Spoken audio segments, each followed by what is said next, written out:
Փախել են, ճողոպրել են, ըստ Փաշինյանի արցախցիների կռվելու մասին պնդումները միֆ են։ Հարգելի լրագրողներ, առաջին հերթին շնորհակալ եմ ձեզ բոլորին այսօր այստեղ գտնվելու եւ լուսաբանելու համար։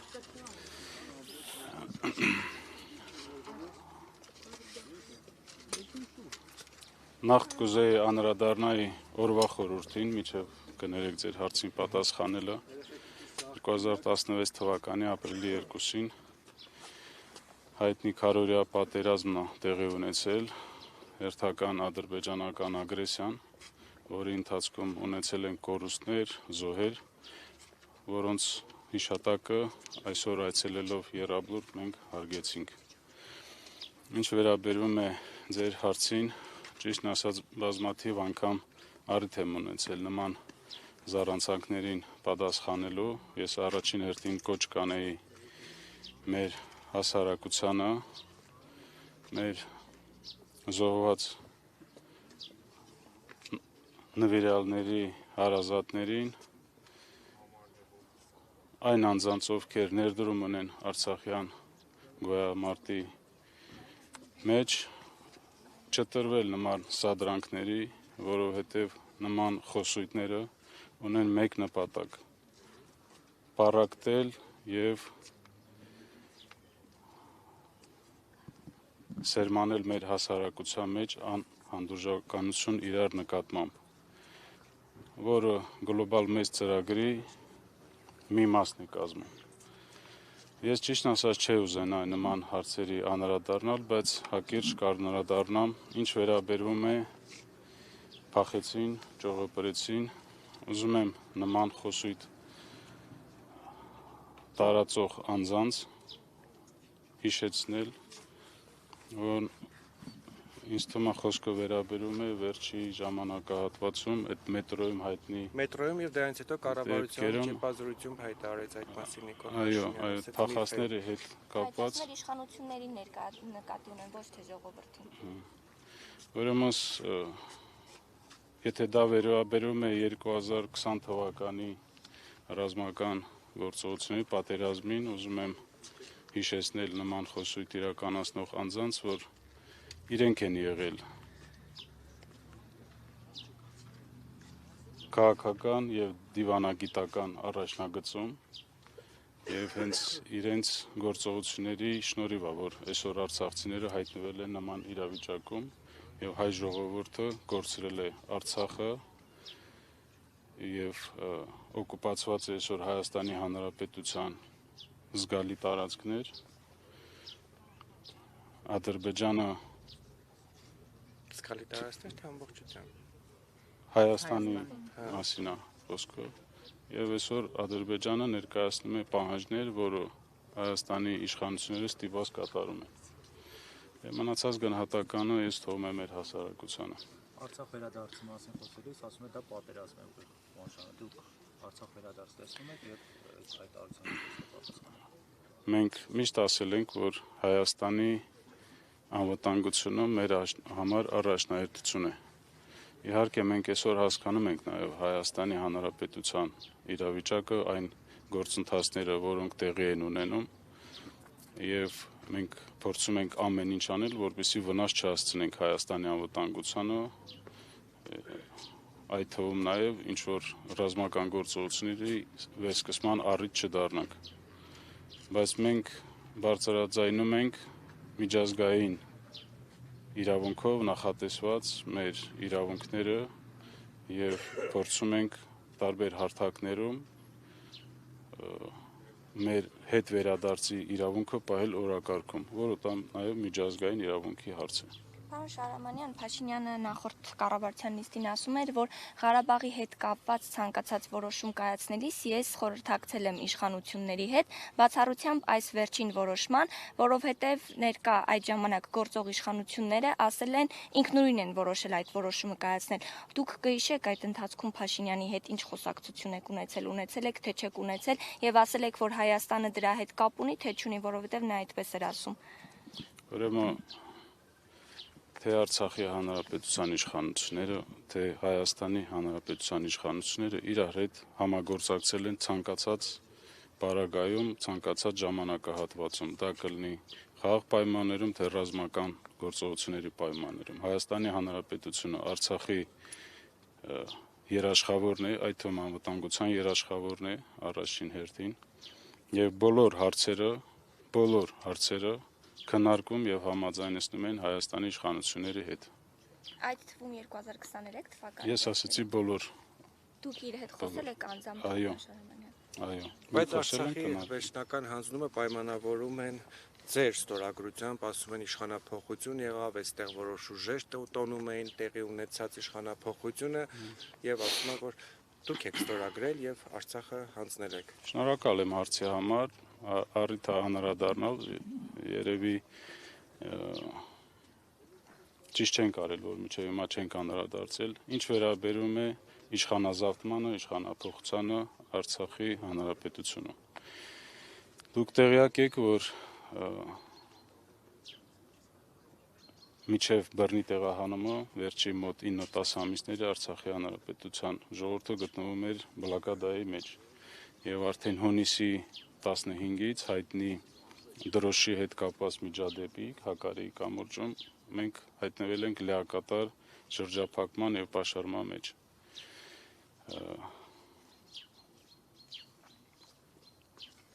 Հրաժարական տալու Արայիկ Հարությունյանի դիրքորոշումը դա մի քանի անգամ նման դեպքեր տեղի ունեցել։ Նախկինում այսքան փորձ է արել։ Այո, ինքը մի քանի անգամ բարձրաձայնել է իր այդ մտադրության մասին եւ ես անձամբ ականատես եմ եղել, ինչպես մեր քաղաքական դաշտում ներկայացուցիչները, այդ թվում նախկին նախագահները, այդ թվում Ռուբեն Վարդանյանը երկար եւ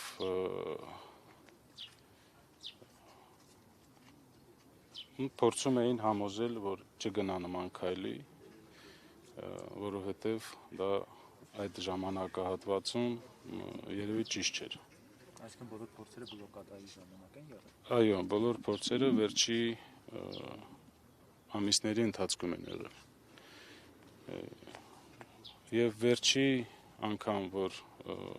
գործող նախագահ Արայիկ Հարությունյանը բարձրացրեց այդ հարցը, որ ինքը պետք է հրաժարական տա եւ հիմնավորում էր, որ ինքը կորցրել է վստահությունը ժողովրդի առաջ, չունի այն ռեսուրսը, որպեսզի իրականացնի գործողություններ, որոնք դուրս կբերեն Արցախը այդ իրավիճակից, որևիցե ճնշում Արայիկ Հարությունյանի նկատմամբ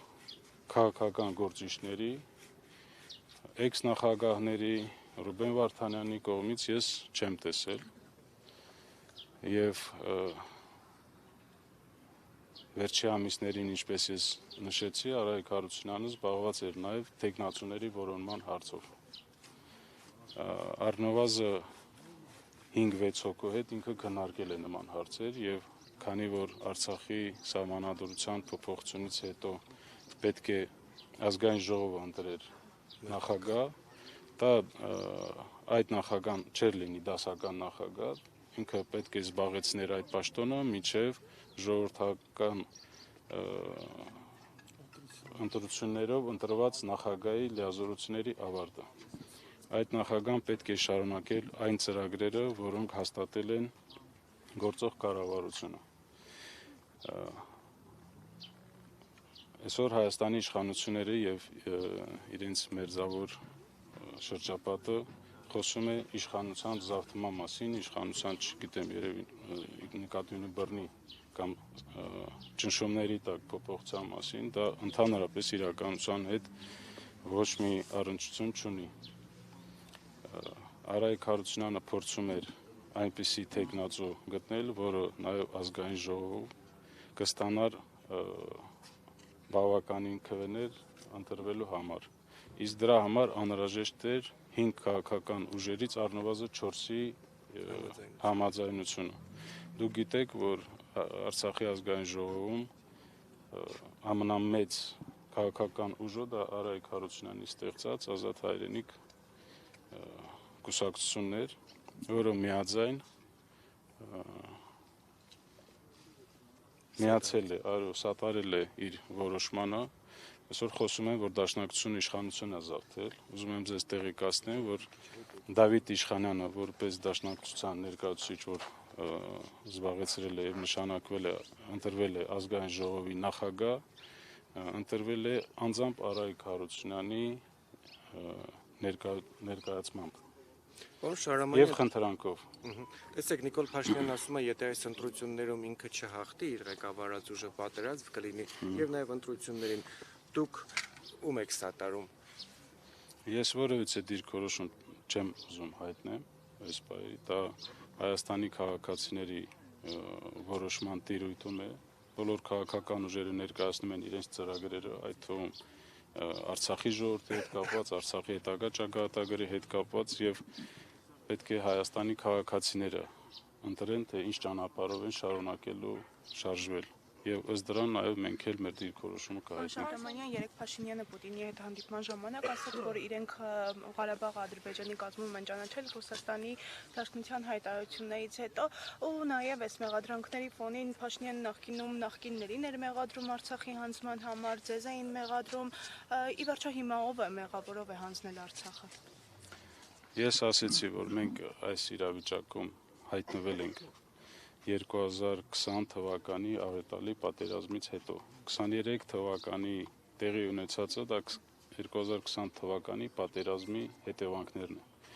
Այսօր ստեղ որոշ մարդիկ խոսում են, որ 23 թվականին մնայիք պայքարեիք։ Ես ուզում եմ հիշեցնել այդ մարդկանց, որ 2000 եթե մենք պիտի մնայինք մինչև վերջ պայքարեինք, դա պետք է անենք 2020 թվականին, որ ավելի լավ պայմաններում ենք եղել։ Հանձնված չի եղել Աղդամը, Քելբաջարը, Ջաբրայելը, Կուբատլուն, Լաչինի տարածքը, ադրբեջանցիները չէին գտնվում Շուշիում եւ արցախցիները չէին գտնվում լեակատար շրջափակման մեջ։ Այսինքն ինչ հնարավորության մասին պետք է լինի 2023 թվականին մնայիք միջև վերջ պայքարեիք։ Եթե պետք է պայքարեիք, դա պետք է լիներ 2020 թվականին։ Եվ 20 թվականի նոյեմբերին այդ 9-ին ստորագրված փաստաթղթի հիման վրա է, որ ռուսական խաղապահ հայտնվել են Արցախում։ Այսօր նաև լսում եմ տարբեր տեղեր, որ դուք ասել եք սպասիբա Ռոսիայի, սպասիբա Պուտինու, չգիտեմ, բայց մոռանում են, որ ռուս խաղապահները հայտնվել են Արցախում այդ ստորագրության շնորհիվ։ Եվ իրենց շնորհիվ է, որ հնարավոր է եղել, որ Արցախի ժողովուրդը վերադառնան Արցախ։ Հազարավոր մարդիկ դուրս էին եկել Արցախից, քաղաքացիական անձինք, որոնք վերադարձել են։ Եվ իրենք էին ապահովում եւ հանդիսանում երաշխավորը, որ Արցախի ժողովուրդը այնտեղ կարում էր ապրել։ Ինչ վերաբերում է, որ Արցախը ճանաչվել է Ադրբեջանի կազմ, դա ոչ թե միայն Ռուսաստանի ղեկավարությունն է դրա մասին խոսում։ 2023 թվականի պատերազմի սեպտեմբերի 19-ից սկսած ռազմական գործողությունները սեպտեմբերի 20-ին դադարեցնելուց հետո Ադրբեջանը մեզ ներկայացրել է պահանջ, որը փաստաթուղթ, որը հենց սկզբում նշված է, որ հաշվի առնելով նոր հանգամանքները, իդեմս դրան, որ Հայաստանի Հանրապետությունը ճանաչել է մեր լիերավ սուվերենիտետը Արցախի նկատմամբ, դուք պետք է անեք այս գործողությունները եւ լուծարեք Արցախի Հանրապետությունը։ Իմիջիայլոց դա եղել է նաեւ պահանջ, որ դա պետք է լինի Արցախի Հանրապետության ազգային ժողովի հռչակագիր։ Մեր համար այդքան ընդունելի չի, թե ով ինչ է խոսացել, մենք միշտ ուշադրություն ենք դարձրել, թե ինչ են ասում եւ ինչ դիրքորոշում ունեն Հայաստանի Հանրապետության իշխանությունները։ Պարոն Շարամանյան, բայց Փաշինյանը կոնկրետ մեղադրանքներ է հնչեցնում, ասում է, երբ որ դուք խոսել եք, ինքը հարցրել է, ասել է Հայաստանը ինչ կապ ու դեր ունի դրա հետ, դուք ասել եք ոչ մի, ինքն էլ ասել է, դե որ ոչ մի, ուրեմն մենք չենք խառնվի եւ ասում է Շարաման, ձեր անունը չի տալիս, բայց պարզ է, որ ձեզ նկատի ունի, որ դուք ինքնուրույն եք այդ որոշումը կայացրել եւ ասում է, չգիտեմ թե ում հետ է խորհրդակցել։ Դուք այդ որոշումը կայացնելիս ում հետ եք խորհրդակցել։ Ուրեմն սեպտեմբերի 19-ի ռազմական գործողությունները, որ սկսվել են, մենք բարբերաբար հնարավորություն ենք ունեցել քննարկել տարբեր հարցեր եւ 2023 թվականի սեպտեմբերի 20-ին մենք պայմանավորություն ենք ձեռք բերել կանգնեցնել ռազմական գործողությունները։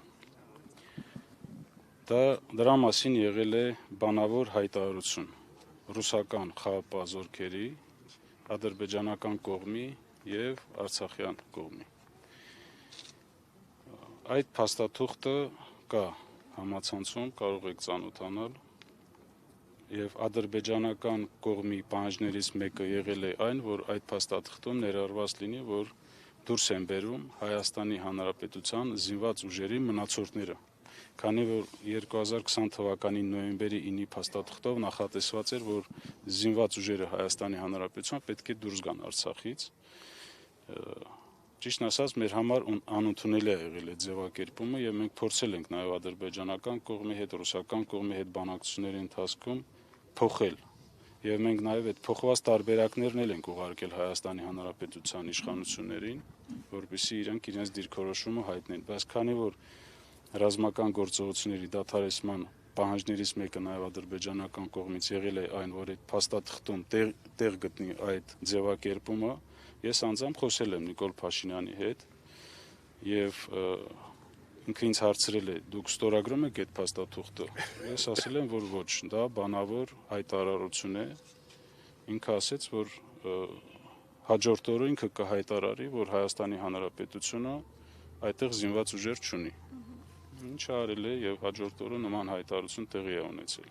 Ուզում եմ ասեմ, մենք բոլոր մեր քայլերը համաձայնեցնում էինք եւ փորձում էինք նաեւ այս ռազմական գործողությունները այնպես անել, որ չտեղափոխվեն Հայաստանի Հանրապետության տարածք, որովհետև իրական էր այդ վտանգը Վարդենիսի ուղղությամբ, Սյունիքի ուղղությամբ կային մեծ կուտակումներ եւ մենք բարբերաբար ստանում էինք այդ տեղեկությունները, թե ինչ զինատեսակներ եւ ինչ քանակություն է կազմում Ադրբեջանի այդ սպառնալիքը։ Բայց երբ որ դուք այդ հայտարարությունը արդեն Արցախի տեղեկատվական շտաբով տարածվեց, ստացվեց, որ Հայաստանի իշխանությունները եւ Արցախի իշխանությունները տարբեր հայտարարություններ են տարածում։ Հայաստանն ասում է, որ չկան Հայաստանի զինված ուժեր այնտեղ, Արցախում դուք էլ այդ հայտարարությամբ փաստում եք, որ փաստորեն լավ էլ կան։ Ես խնդրում եմ դուք այդ հարցերը դիմեք Հայաստանի կառավարությանը, Հայաստանի Պաշտպանության նախարարին, թող իրենք բարձրաբանեն մինչև 23 թվականը ու մեր պատկանում Արցախի պաշտպանության բանակը եւ ձեր հարցերը դուք պատասխանները կստանաք։ Պարոն Շահրամանյան, մի ճիշտ հարցել Արցախի ներկայացան շենք հետ կապված ճակատագիրի վերջը որոշվեց ինչ է լինելու, եթե չեմ սխալվում դատական։ Այս պահին անորոշ է, այո, կա դատական process-ներ, որը եթե չեմ սխալվում, այս տարվա ընթացքում, մայիս ամսվա ընթացքում պետք է որ առաջի նիստը տեղի ունենա։ Դեռ բաց Նաև անդրադառնանք Վրդանես Սրբազանին, որովհետև խոսակցություններ կան, որ նա բազմիցս դիմել է արցախահայերին, խնդրել է, որ իրեն ընդունեն, իրեն Սրբազան, որքանով եք հաստատում այդ խոսակցությունները, արդյոք նման բան եղել է, իր կողմից զղջում նկատվել է թե ոչ եւ դուք անձամբ իր հետ այս ընթացքում հնարավորություն ունեցել եք խոսելու։ Չէ, ես առիթ եմ ունեցել դրան արձագանքելու, ես Սրբազանի հետ չեմ հանդիպել դրանից հետո որևիցե մեկնաբանություն չեմ կարող։ Տիրադավ է, թե տիրադավ չի։ Չեմ ուզում ես մտնեմ այդ դաշտը։ Ինչի։ Ժամանակը ցույց կտա։ Շնորհակալություն։